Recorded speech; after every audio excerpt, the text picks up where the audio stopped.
Fala pessoal, tudo bem com vocês? Bom, vamos começar mais uma aula. Vamos entrar na unidade 3 agora. A gente vai falar sobre álgebra, que é uma matéria muito legal, vocês vão gostar, tá? Então vamos lá? Início de conversa. Nessa unidade, vamos iniciar o estudo mais sistematizado de um campo da matemática chamado álgebra. Você já trabalhou em anos anteriores com o desenvolvimento do pensamento algébrico através da percepção de regularidades em sequências e com a generalização de propriedades das operações aritméticas. A origem da palavra álgebra é desconhecida, diferentemente da palavra aritmética, que deriva do grego aritmos, número, e geometria, que também deriva do grego geo, terra, mais metria, medida. A palavra álgebra não se sujeita a uma etimologia nítida. Álgebra é uma variante latina para a palavra árabe al-Jabir, usada no título de um livro, Isab al-Jabir wa Mugabala, escrito pelo matemático árabe Mohammed ibn Musa al-Khwarizmi, em Bagdá, por volta do ano 825. O papiro de Hind, escrito por volta de 1650 a.C., por um escriba chamado Hermès, é o registro mais antigo que remete à álgebra. Neste documento são detalhadas as soluções de 85 problemas de aritmética, fração, cálculo de área, volumes, repartições proporcionais, equações lineares, trigonometria básica e geometria. A linguagem que usamos atualmente na álgebra foi desenvolvida pelo francês François Vieutet, que nasceu em 1540 e morreu em 1603, que ficou conhecido como o pai da álgebra. Agora é com você. Vamos lá? Vamos juntos? Observe a sequência abaixo. Desenhe a próxima sequência. Vamos lá? Tá vendo aqui que a primeira sequência tem 2, nossa, minha caneta tá com uma ponta super grossa. 2, 4, 6. A próxima nós vamos fazer, qual é a sequência? 8. Ok? Então tá aí. Desenha bonitinho, tá? Com a sua régua. Eu aqui é na mão livre, então é difícil de ficar certinho. Quantos elementos terá a figura da 10ª posição? Você vai ficar desenhando isso aí até a 10ª posição, gente? Ou não? Ou dá para saber sem desenhar? É fácil, ó. A primeira tem 2, 4, 6, 8, 10, 12, 14, 16, 18, 20. Quantas vão ter? 20 figuras, 20 elementos, né? Quantos elementos terá a 15ª? Se a 10ª já teve 20, vou continuar contando. 22, 24, 26, 28, 30. 30 elementos, ok? Continuando. Próxima página.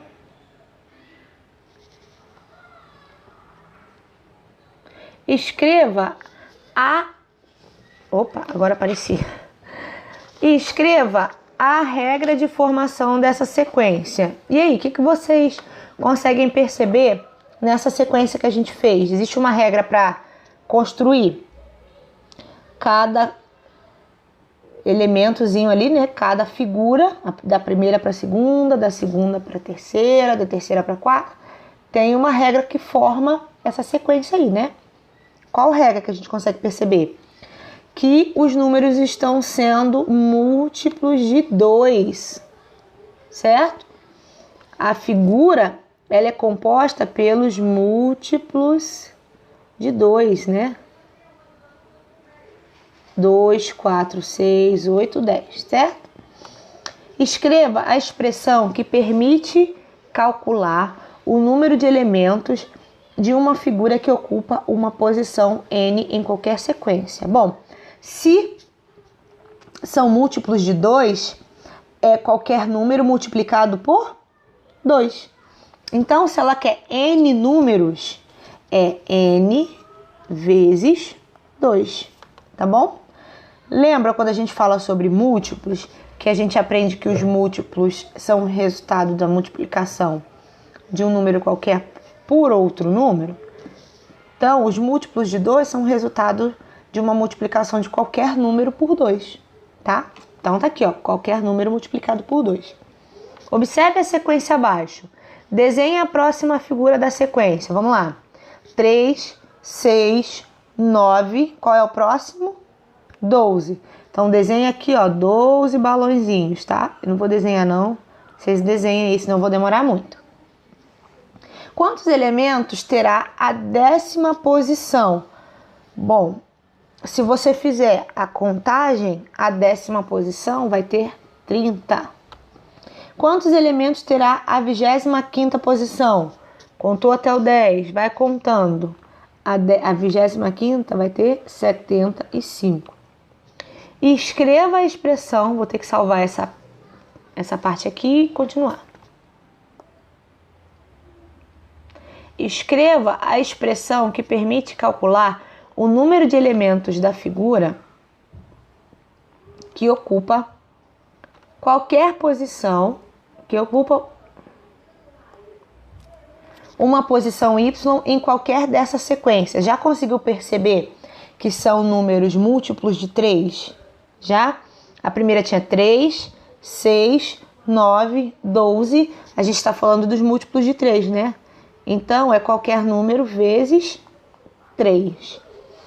Utilize a expressão do item anterior e calcule o número de elementos da figura 37. É só a gente pegar 37 vezes 3, que vai dar 111. Então, terão 111 figuras na posição 37. 3. Um triângulo equilátero possui um lado com medida x. Escreva uma expressão algébrica que indique o perímetro. Gente, o que é o perímetro de uma figura? É a soma de todos os seus lados. Então, para eu escrever o perímetro dessa figura aqui, é só eu fazer x mais x mais x. Tá ok? Ou eu também poderia escrever 3 vezes x, né? 3x eu chamaria de 3 vezes x. Em uma livraria, o preço de um caderno é Y reais. Com base no preço do caderno, escreva o preço dos seguintes objetos, sabendo que a caneta custa R$2 a menos que o caderno. Bom, a caneta eu vou chamar de C. Se ela custa R$2 a menos que o caderno custa Y, é só escrever Y menos 2, ok? O estojo custa o dobro do caderno. Quanto custa o caderno? Y menos 2, certo? E o estojo custa o dobro disso. Vou botar um E de estojo. O que é o dobro, gente? É 2 vezes o caderno. Y menos 2, certo? Fechei parênteses porque eu tenho a multiplicação de uma subtração, tá? Então, depois eu iria multiplicar isso aqui fazendo chuveirinho. Quem lembra do chuveirinho? Chuveirinho é a propriedade distributiva da multiplicação. 2 vezes y, 2y. 2 vezes menos 2, menos 4. Então, o estojo vale 2y menos 4, tá bom? A mochila custa o triplo do caderno, mas a mochila custa o triplo do caderno mais R$20. Vamos lá. Vou botar um M de mochila. Custa o triplo do caderno. Quanto é o caderno? Triplo não é 3 vezes? 3 vezes Y menos 2, certo? Chuveirinho, chuveirinho, mais 20. Tá escrito aqui, mais R$20. Vamos lá. Então, a mochila vai custar quanto? 3 vezes Y vai dar 3Y. Toda vez que você multiplica o número vezes a letra, fica o número e letra, tá bom? 3 vezes menos 2, menos 6, mais o 20. Tá bom? Então, aqui eu descubro o preço da mochila, tá? O último, letra D, o compasso custa R$3 a menos que o estojo. Quanto custa o estojo? O estojo custa isso aqui, não é? 2y menos 4? Então, aqui vai ser 2y menos 4 e menos 3, porque o compasso, vou botar um C aqui de compasso, custa R$3 a menos que isso, tá? Bom, vamos continuar?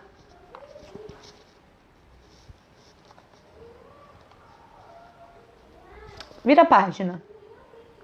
Complete o quadro. Vamos completar. Ah, não, tem o letra E aqui em cima, o lápis, eu já estava deixando ele passar.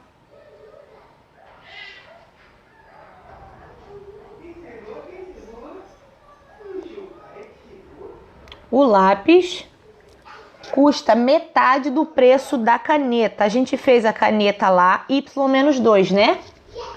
Y-2. O que é a metade disso? O que é metade, gente? É dividir por 2, mas eu também posso botar em forma de fração.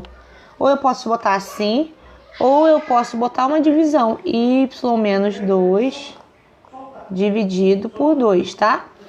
A metade significa dividir por 2, não esqueçam. 5. Complete o quadro. A é 9. A ao quadrado é 9 ao quadrado. 2 vezes A é 2 vezes 9. 9 ao quadrado vai dar 81, certo? 2 vezes 9 é 18, certo? E a raiz quadrada de A, a raiz quadrada de 9, que é 3, tá? Aqui, 25 ao quadrado é 125. Aqui, 2 vezes 25, 50. Raiz quadrada de 25 é 5. Agora eu vou deixar a terceira linha para vocês, tá bom? Vamos continuar? É importante saber que as expressões nas quais aparecem letras e números são chamadas de expressões algébricas. Nas expressões algébricas, as letras são chamadas de variáveis. Observe alguns exemplos. 3x mais 10, 2y ao quadrado menos 5y mais 1, 4a sobre 3 mais b ao quadrado. As expressões 5x ao cubo mais 2x menos 1, possui 3 termos algébricos: 5x ao cubo, 2x e menos 1. Observe que os termos são separados pelos sinais de mais e de menos. Cada termo algébrico possui um coeficiente e uma parte literal. Gente, o coeficiente é o numeral e a parte literal, obviamente, é a parte que possui a letra, tá bom? Então, em cada termo você vai enxergar um coeficiente e uma parte literal. Alguns termos não vão ter parte literal e em alguns termos o coeficiente vai estar oculto. Quando você encontrar lá na sua expressão algébrica um termo que só tem a letra, por exemplo, x mais 2, o termo que está com x só tem a letra. Mas existe um coeficiente. Quando só está a letra sozinha, significa que o coeficiente é 1, ok? Então vamos lá. No termo 5x ao cubo, o coeficiente é o número 5 e a parte literal é x ao cubo. No termo 2x, o coeficiente é o 2 e a parte literal é o x. No termo menos 1, o coeficiente é menos 1 e não possui parte literal. Entre o coeficiente e a parte literal, há uma operação de multiplicação, ou seja, 2x significa 2 vezes x, tá? No entanto, o sinal de multiplicação não precisa ser registrado. Assim, 5 vezes x ao cubo pode ser escrito simplesmente por x ao cubo e 2 vezes x simplesmente por 2x. O coeficiente 1 geralmente não acompanha a parte literal, foi isso que eu falei mais acima, tá? Dessa forma, y ao quadrado é o mesmo que 1 vezes y ao quadrado. O termo algébrico que não possui parte literal é chamado de termo independente. Na expressão 3x mais 10, o 10 é o termo independente. Termos semelhantes. 2 ou mais termos são semelhantes quando possuem a mesma parte literal. Exemplos: 3A é semelhante a menos 7A, porque a parte literal é igual a e A. x ao quadrado e 4x ao quadrado. A parte literal é igual, x ao quadrado e x ao quadrado. Menos 5x ao quadrado, y ao cubo. E 12x ao quadrado do y ao cubo. A parte literal deles também é igual. X ao quadrado menos y ao cubo, x ao quadrado e y ao cubo.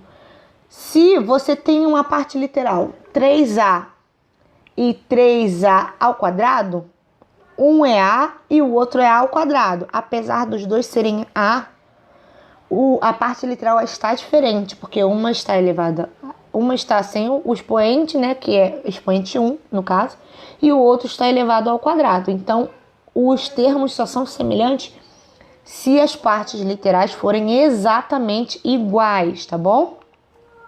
Vamos continuar. Se uma expressão possui termos semelhantes, esses poderão ser reduzidos, somados ou subtraídos a um único termo. Exemplo: